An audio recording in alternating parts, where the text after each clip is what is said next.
तेरी मेरी कहानियाँ से सभी अपडेट पाने के लिए बेल आइकन दबाएं। आज की कहानी है प्यार या मजबूरी। संध्या, मैं जा रही हूँ। चिंटू को टाइम से स्कूल से ले आना, और हाँ, कुछ घर का काम भी कर लेना। सारे दिन टीवी मत देखना। आजकल बिजली का बिल बहुत ज़्यादा आने लग गया है, संध्या की भाभी सुमन ने घर से निकलते समय कहा। और हाँ, आज रात को हमारे कुछ मित्र भी खाने पर आ रहे हैं, तो अच्छा सा खाना बना लेना। मैंने सब सामान लाकर फ्रिज में रख दिया है। उधर सुभाष की आवाज़ आई, जल्दी करो सुमन। अच्छा, अभी आई, ठीक है, मैं जा रही हूँ। संध्या, अच्छे से दरवाज़ा बंद कर लो। संध्या ने चुपचाप दरवाज़ा बंद किया और रोज़ की तरह काम में लग गई। उसने जल्दी जल्दी से झाड़ू लगाया, फिर पोछा लगाया, फिर फैली हुई रसोई को समेटा। कपड़े धोने बैठी ही थी कि याद आया उसने सुबह से कुछ नहीं खाया है। सोचा पहले कुछ खा लूं। पहला कोर मुंह में डाला ही था कि माँ की याद आ गई।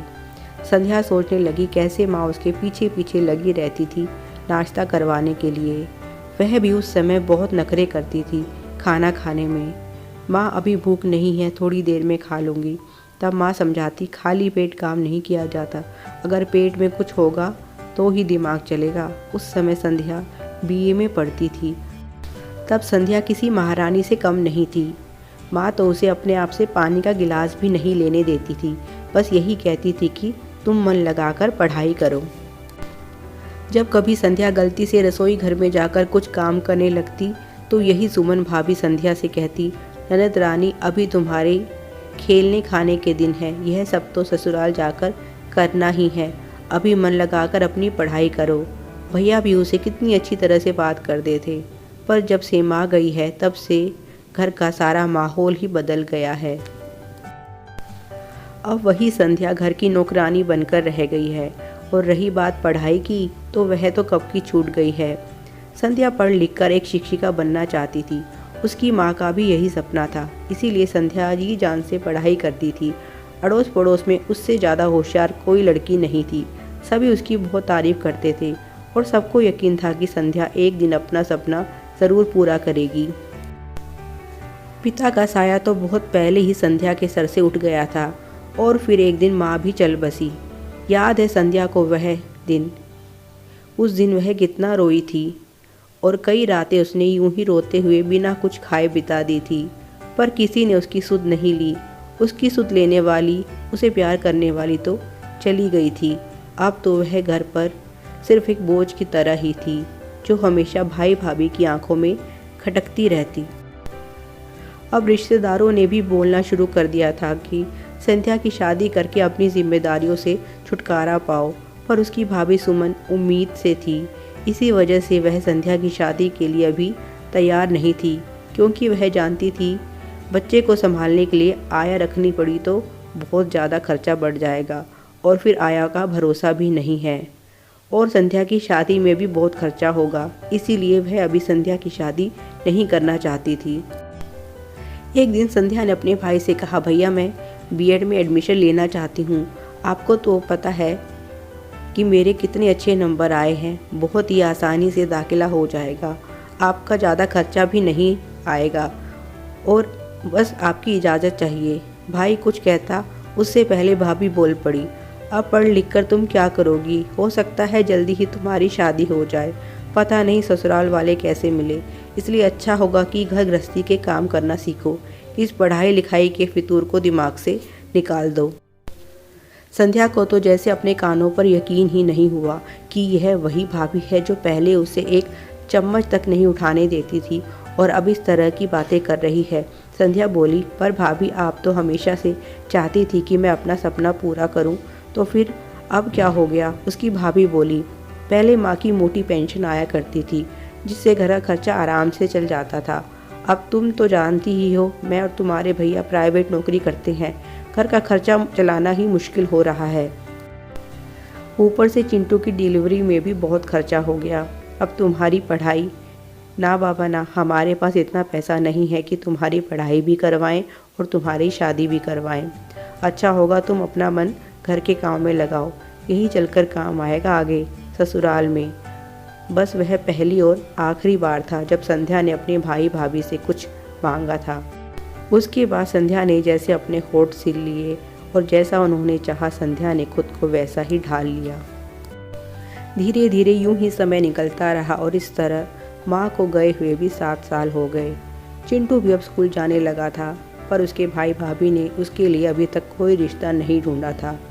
अब तो रिश्तेदार भी बात करने लग गए थे कि यह अपनी बहन की शादी करना ही नहीं चाहता, क्योंकि मुफ्त की नौकरानी जो मिली हुई है।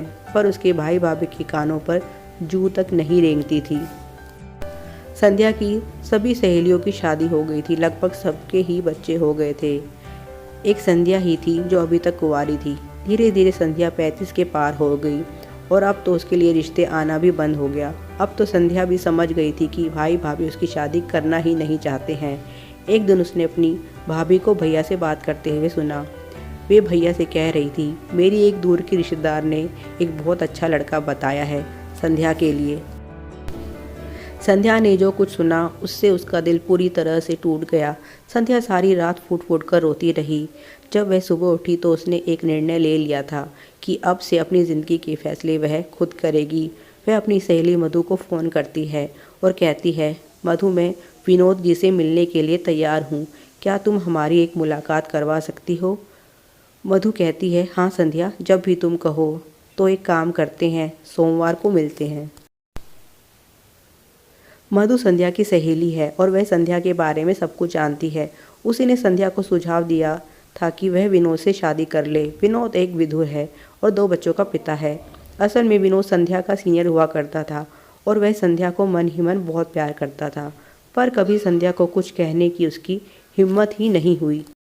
इधर संध्या की पढ़ाई छूटी और विनोद भी अपने जीवन में मस्त हो गया। उसकी पत्नी सलोनी का दूसरे बच्चे के जन्म के समय निधन हो गया था। तब से विनोद अकेला है और अपने दोनों बच्चों को खुद ही पाल रहा है। वह आज भी संध्या को बहुत प्यार करता है, पर संध्या को सामने से कुछ कहने की उसकी हिम्मत आज भी नहीं है। वह भी संध्या के बारे में सब कुछ जानता है।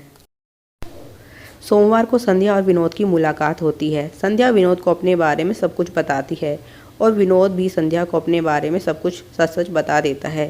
संध्या को यह भी बताता है कि वह उसे कॉलेज के समय से प्यार करता आया है, इसलिए वह उससे शादी करना चाहता है। वह संध्या से कहता है कि मुझे गलत मत समझना कि मैं तुम्हारी मजबूरी का फ़ायदा उठाने की कोशिश कर रहा हूँ, पर संध्या, यह सच है कि मैं सिर्फ और सिर्फ तुमसे प्यार करता हूँ। तुम अच्छे से सोच समझ लो, फिर मुझे जवाब देना, क्योंकि मुझसे शादी करने के बाद तुम 2 बच्चों की माँ भी बन जाओगी। यह फैसला इतना आसान नहीं है, मैं समझता हूँ, पर मैं चाहता हूँ तुम ठंडे दिमाग से सोचो तो और तुम्हें जो भी सही लगे वह निर्णय लो। मैं हर निर्णय में तुम्हारे साथ हूँ। अगले दिन सारे मोहल्ले में चर्चा है कि आखिर संध्या ने 2 बच्चों के पिता विनोद से भागकर शादी क्यों की। यह उसकी मजबूरी थी या फिर प्यार? संध्या ही जानती है कि यह मजबूरी है या प्यार, क्योंकि संध्या किसी भी हालत में एक 50 साल के आदमी से शादी नहीं करना चाहती थी। इसीलिए उसने 2 बच्चों के पिता विनोद की पत्नी बनना स्वीकार कर लिया। कम से कम विनोद उसका हम उम्र है और उसे प्यार तो करता है। साथ ही साथ विनोद ने यह भी वादा किया है कि वह संध्या के सपने को पूरा करने में पूरा सहयोग करेगा। आपको क्या लगता है, संध्या ने जो किया वह सही है या फिर उसे वहीं शादी करनी चाहिए थी जहां उसके भाई भाभी चाहते थे? उस रात संध्या ने सुना था कि भाभी भाई को बता रही थी, लड़का बहुत अमीर है, बस उम्र थोड़ी ज़्यादा है, होगा यही कोई 50 के आसपास, पर आदमी भी भला कभी बूढ़ा होता है? यह सुनकर संध्या का भाई बोला, यह कैसी बातें कर रही हो, भला हम अपनी संध्या की शादी एक 50 साल के बूढ़े आदमी से करेंगे? भाभी तुनक कर बोली, तुम्हारी संध्या अभी कोई 16 साल की नहीं है, 35 के पार जा चुकी है। सबसे अच्छी बात तो यह है कि हमें कोई दहेज भी नहीं देना पड़ेगा, उल्टा वह आदमी हमें 1 लाख रुपए देगा अगर उसे संध्या पसंद आ गई तो। उसके 2 बच्चे हैं और बीवी भी है, पर बीवी को लकवा मार गया है, इसलिए बेड पर ही रहती है। तो उसे संध्या की ही तरह कोई लड़की चाहिए जो घर भी संभाले और बच्चे भी।